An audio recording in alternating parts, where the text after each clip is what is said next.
মোহাম্মদপুর আল্লাহ করিম বাস স্ট্যান্ডের সামনে 1.5 ঘন্টা বসে আছি।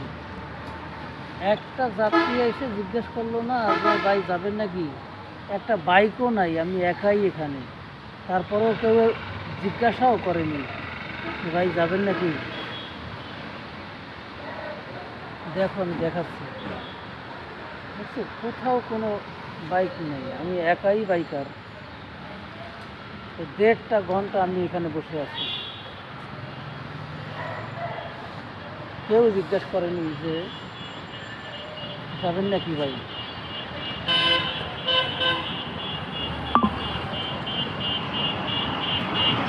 হলো পরিস্থিতি।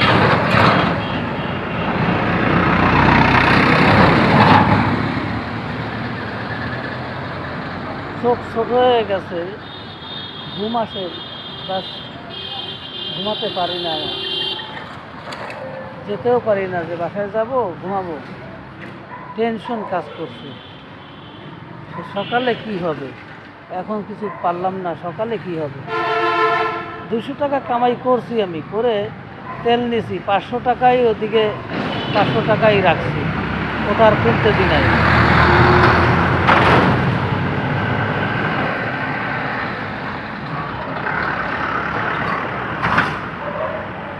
মুখ একদম তেল তেল হয়ে গেছে।